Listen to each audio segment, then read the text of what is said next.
Good morning. And this morning I want to go through my highlights and lowlights from E3. And this one's going to be a bit different to a lot of other people's highlights and lowlights because, well, I like different games to a lot of people, as you would probably expect. We're all different and we all like different things.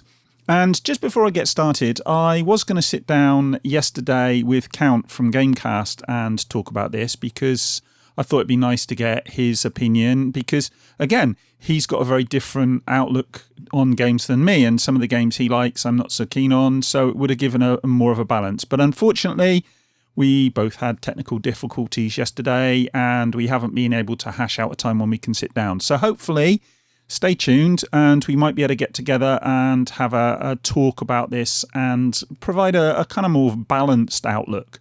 But for now, you're stuck with me, and I'm going to go through what I thought was good and what I thought was bad and things that kind of didn't really do much for me.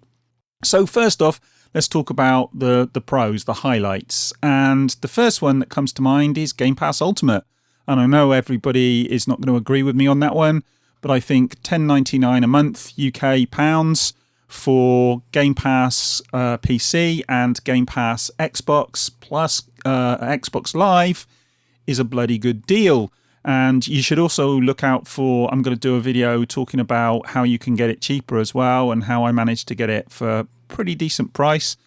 And I'm also looking at how you can look at the different games, because there are different games on Xbox and PC. There's some overlap, but there are some different games as well. So it's a pretty good value for money proposition, and I think a lot better value for money than some of the other propositions out there, and we might get to that in a minute with the lowlights. And then there's Cyberpunk 2077, and I think that CD Projekt Red got pretty much everything right on this one, and Keanu Reeves turning up on the Microsoft stage was definitely a highlight. And if you watch my video talking about Microsoft's conference, you'll see that I actually thought that, in effect, it caused a problem for the rest of the conference because it was such a good moment that the rest of the conference looked pretty flat in relation to it. So that was a great moment, and I think that, well, CD Projekt Red seem to be doing an awful lot of things right at the moment, and having Keanu Reeves come on stage and having him appear in game only puts a cherry on top of the cake. I think that was awesome. The next one from Microsoft was Halo Infinite, and the fact that it's going to be a pack-in title with Project Scarlet, or whatever it's going to be called in the long run when we finally get it next year. That actually got me a little bit excited. The idea that they're going to be recreating exactly what they did with the original Xbox, and Halo is going to be the sort of marquee title. And Sully from GameCast and I talked about this yesterday, and hopefully the video I made with Sully talking about Microsoft's conference, because we did a kind of deep dive into their conference, because again, we had different opinions about that and we wanted to have a look through and find common ground and you know, where we differed. We both agreed though that that was a great thing to do, and it did. That really did make me feel quite excited, and I do love the idea of having that nod back to the original Xbox, which is still one of my favourite consoles of all time. And I still think that Halo is one of the most important games of all time. And you can argue with me in the comments about that one if you like, but you'll lose. The other one I have to say with Microsoft is a quick one. A lot of people aren't going to be bothered about this, but the new Elite controller looked good, and that excited me because I like hardware and I like peripherals. And so whenever Microsoft announce a new controller, I'm quite excited about it. And a new Elite controller, while it's bloody expensive, I like my Elite controller and I can't wait to get my hands on a new one. So look out for that, because I'll probably be doing an unboxing of that one when that comes along. The other one that they did was Minecraft Dungeons. I thought that was looked pretty cool, and I can't wait to play that with my kid, because I think you can play that co-op as well, so that'll be fun. Next up, I wasn't all that keen on Bethesda this year. I thought, well, I'll get to that in a minute, but Doom Eternal nevertheless was fan-bloody-tastic, and I cannot wait to get my hands on that game. Same with Wolfenstein Youngblood. I love the Wolfenstein games. I loved Wolfenstein 2. I know other people had some problems with it. But no, I thought that was a fantastic game, and I cannot wait to get my hands on Wolfenstein Youngblood. And both of those, Doom Eternal and Youngblood, are coming to Switch. God knows how they're managing it, but they are. They're bringing it to Switch. Be interesting to see how they look on the Switch. But yeah, if you want to play it on the go, fill your boots. I think that was great. I love the fact these games are coming. I love the fact they're coming on Switch. I personally probably buy them on PC or Xbox, but the fact they're coming to Switch is brilliant. And at some point, I'll probably pick them up for Switch as well. And then the other one I have to mention, I have to talk about this because it's a small indie game. A lot of people may have had it pass them by, but I'm going to big this one up. And that's 12 Minutes by Annapurna. And I didn't notice this initially. 12 Minutes was a game I thought, oh, that looks interesting. And then I realised it's made by Annapurna. And now Annapurna are the company that made What Remains of Edith Finch. And anybody who follows my channel know that What Remains of Edith Finch was one of my favourite games of 2017. And Grant from Stories for Games and I will go on at length about that game and how brilliant it is. So I'm hoping if they can bring the same sort of interesting gameplay elements and story elements that they did with Edith Finch to 12 Minutes, this will be a real sleeper hit. This will be a hidden gem for a lot of people. Maybe you might not notice it, but keep your eyes peeled for that one because these guys know how to make good games. And so it could be a surprise, I think. I think a lot of people might find it nice. If you like story-based games, I think this one might be interesting. And then a game that I thought was interesting, though we didn't really get any gameplay for it. I don't think, if I remember rightly, I forget now, but Outriders, Square Enix. Now, Square Enix, a lot of people thought they did a really, really good conference. A lot of the stuff they showed isn't really for me. I'm not, a Final Fantasy fan, so Final Fantasy VII Remake, while everybody else is jumping up and down so hard that they're tilting the world, I can kind of take it or leave it. I'm glad for you if you like it, but it's not my thing. But Outriders did really interest me. And let me know in the comments if you thought it was an interesting one as well. I thought that looked very interesting. Kind of had a Doomish feel to it in some respects. And that's no bad thing.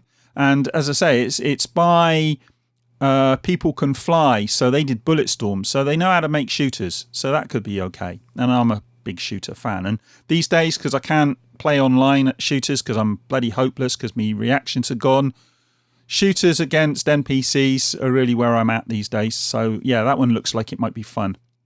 The next one, I thought Luigi's Mansion from Nintendo was, Luigi's Mansion 3 from Nintendo was a real highlight for me because I've not played the other two, but this is going to have co-op and it's going to have Goo Luigi or Gooigi, I think it is. And so you're going to be able to play it co-op, and I'm going to enjoy sitting down and playing that co-op again with my kid. Any games that allow me to sit on the couch and play with my kid are a plus point for me, and Nintendo have done well there, and I'm glad they're doing that because I was a bit peed off with them when they did Splatoon 2 and you didn't have the couch play, which I just didn't understand. And I made a video having a go at them for that, but I'm glad this is going to have couch co-op. That's going to be fantastic. Brilliant. Well done, Nintendo, and couldn't be happier, and hopefully it'll be a good game. The other one was Panzer Dragoon Remake.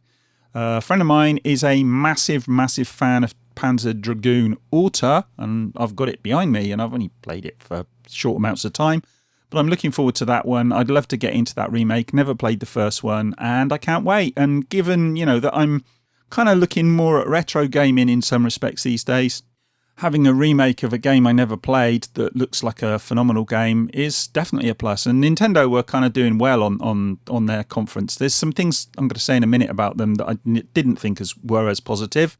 And a lot of people were, again, getting a bit over the top about how brilliant it was. But I do think they did a pretty good show.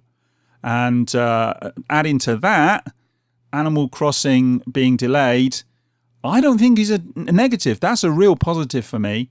And when Doug Bowser says, and you can take this or leave it, he may be just trying to I don't know, try and make Nintendo look good or whatever, but I kind of believe him up to a point that the reason it was delayed was partly to avoid burnout and to allow the developers to take their time and make the best game they can possibly make without suffering from that kind of negativity that you get in the industry.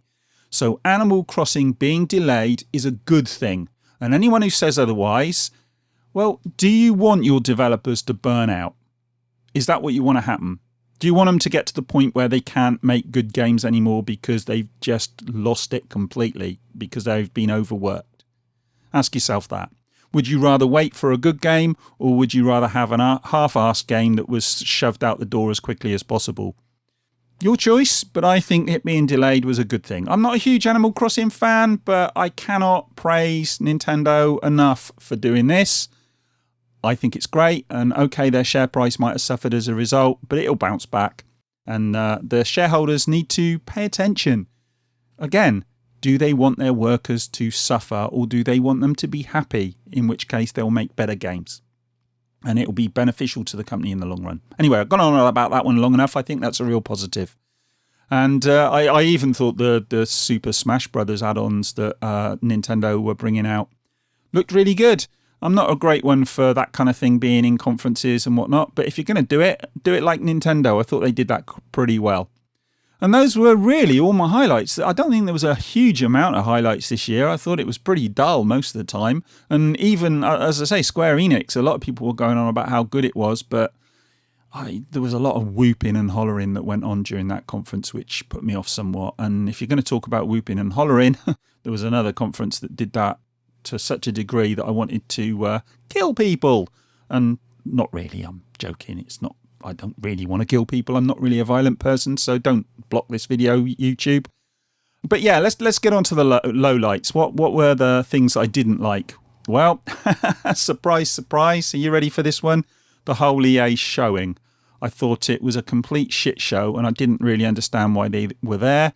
With the possible exception of Star Wars The Fallen Order, a lot of people were kind of meh about that. I think it looks okay, and it could end up being a good game. I've got no problems with it at this stage. I just hope they don't EA-ify it, because if they EA-ify it, I won't be interested and I'll just ignore it. As I said, I think in a previous video, I'm not interested if they're going to stick it full of microtransactions and balls up the story or whatever just to try and make us grind through and pay money. If they do that with it, they can do one. But other than that, I mean, it looked an okay showing, and I think it could be a good game, but the actual whole thing they did, it's the best name I can give it. The thing they did was, ugh. I wasn't interested in the least. And if EA are trying to make me interested in their games, they certainly didn't manage it with that. The next one, I thought Microsoft's conference was pretty flat. And like I say, I've gone into this in great detail, both on my own and with Sully. So I'm not going to go into that here, but I did think it was a bit flat. And I thought the lack of gameplay for games, especially for Gears of War, I was watching that, I was thinking, what the... it just didn't make any sense to me that we didn't have gameplay for a game that's coming out later this year. Don't you want to sell it to me? Or is there something wrong behind the scenes? I don't know. That didn't sell me the game, unfortunately. I'm a Gears fan, so I'll buy it anyway, as long as the reviews don't absolutely destroy it. But yeah, that didn't fill me with confidence. That was weird. That was just weird. And then Project X Cloud, utterly pointless. They mentioned it at the beginning. They said they were going to talk about it, and then when they got to the point where they were going to talk about it, well, Phil Spencer, he just mentioned it again. They didn't really give us any detail. Nothing at all. If you're not going to tell us anything, why bother bloody mentioning it? What was the point? As I said in my previous video, I think Google's Stadia announcement was actually better. And that's saying something, because that was bloody awful. So anyway, look, again, I'm not going to go on about that for too long. I want to talk a little bit about Bethesda. I've already mentioned Doom Eternal and Wolfenstein Youngblood. I couldn't get much more excited for those two. But the Bethesda conference generally was it was a shit show. The whooping and hollering that went on through the whole bloody thing. There were points at which I couldn't even hear what the people on stage were saying because of the whooping and hollering.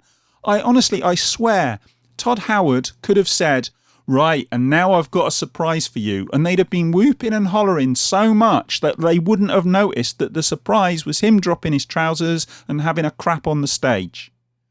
That's how bad it was. And it was driving me insane to the point where I actually wanted to turn it off. Here, Bethesda, here's a bit of a tip for you. If you're going to hire, and I don't know whether they hired people to try and get the crowd going or not, but if they did, if you're going to hire people to try and get the crowd going, at least hire some people with the intelligence to clap and cheer at the right moments and not just clap and cheer on the slightest little thing. Honestly, it was cringeworthy. It really, really was. And then, of course, you add the smugness of Todd Howard and his fake apology for Fallout 76. And I just wanted to strangle somebody. Again, I don't really want to strangle anybody, YouTube. It's an expression. And talking about Fallout 76, we're going to get a Battle Royale mode. Well, there's a bloody surprise. Can we just leave Battle Royale now? There's some Battle Royale games out there that do it quite well. If you're going to do it, then okay, fine if you have to. But really, I hear Battle Royale now and my brain just starts to shut down. And my response at the time when they announced this Battle Royale mode for Fallout 76 was, oh God, kill me now. And then the other thing was Elder Scrolls Blades, which is mobile. There was all sorts of stuff relating to mobile on there. And again, I just closed down. I wasn't interested. And that's apparently coming to Switch as well. Please, I don't want to hear about it. Can we have something else instead of this shit? Maybe we can have a separate conference or something for mobile stuff, and the people who are interested in mobile games can go and watch that, because let's be honest, most of these mobile games are pretty shit. So I don't know, it just left me cold.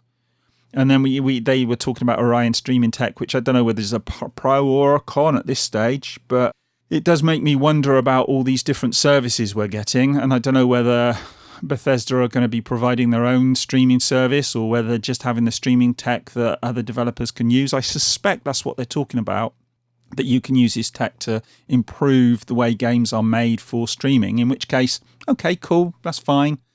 But if they're going to be providing another streaming service or another pay every month fee service, then that's a problem. And Ubisoft, talking about that, Ubisoft are going to be doing that. They got Uplay Plus, which was another negative point for all these conferences.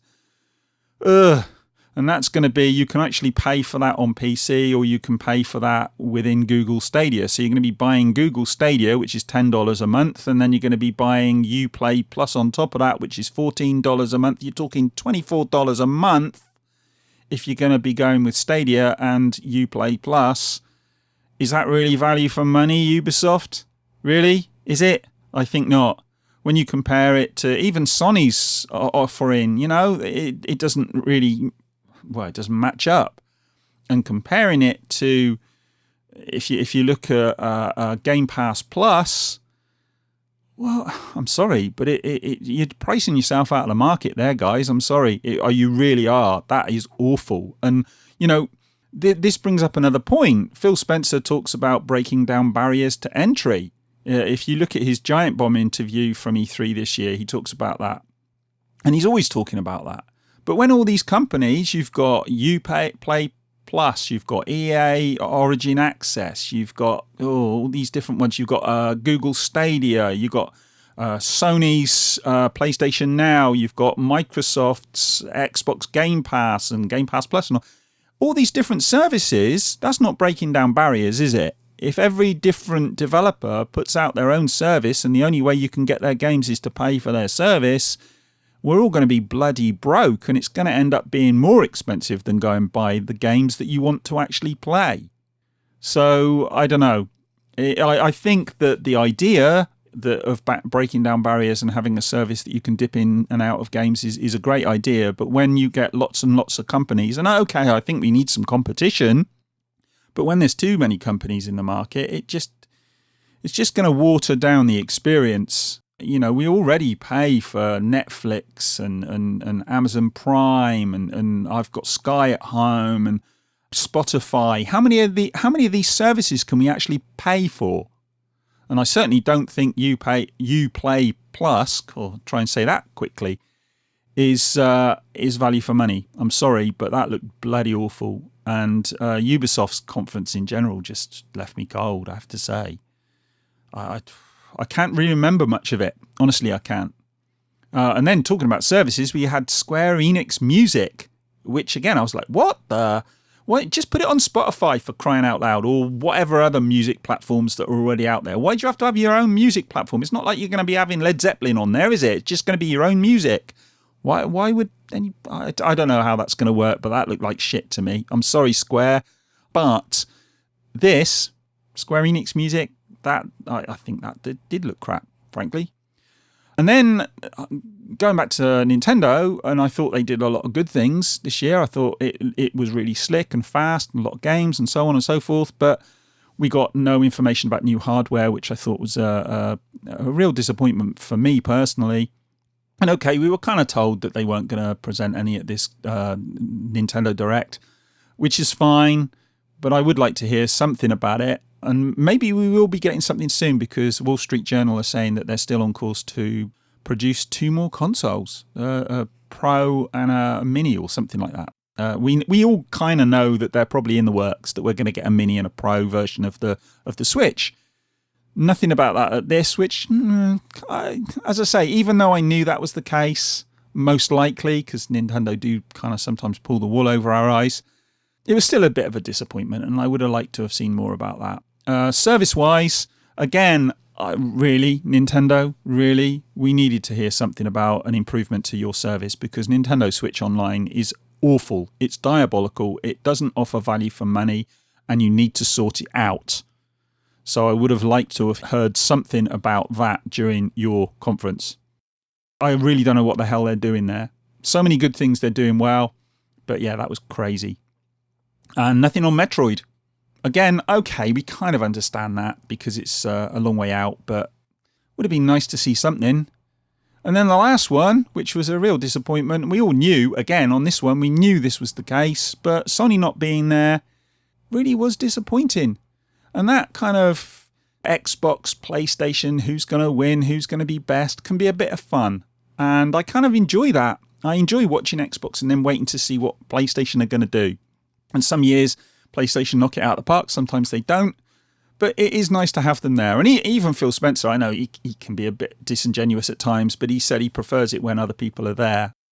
I certainly do. I prefer PlayStation to be there, and hopefully they'll be there next year. As long as it doesn't get out of control and you don't get the fanboys going crazy, which obviously you always do to some extent. But I just like that kind of little battle going on between them, and I think it can be a bit of fun, and it can be good. So not having them there this year was, just left me a bit flat, really. But anyway, that's me. I've done 24 minutes. I thought this was going to be a 10-minute video, but I've gone on a bit. So that's me done. Anyway, I'm going to finish up there, and I will speak to you guys in the next one. Off to get a cup of tea. Bye.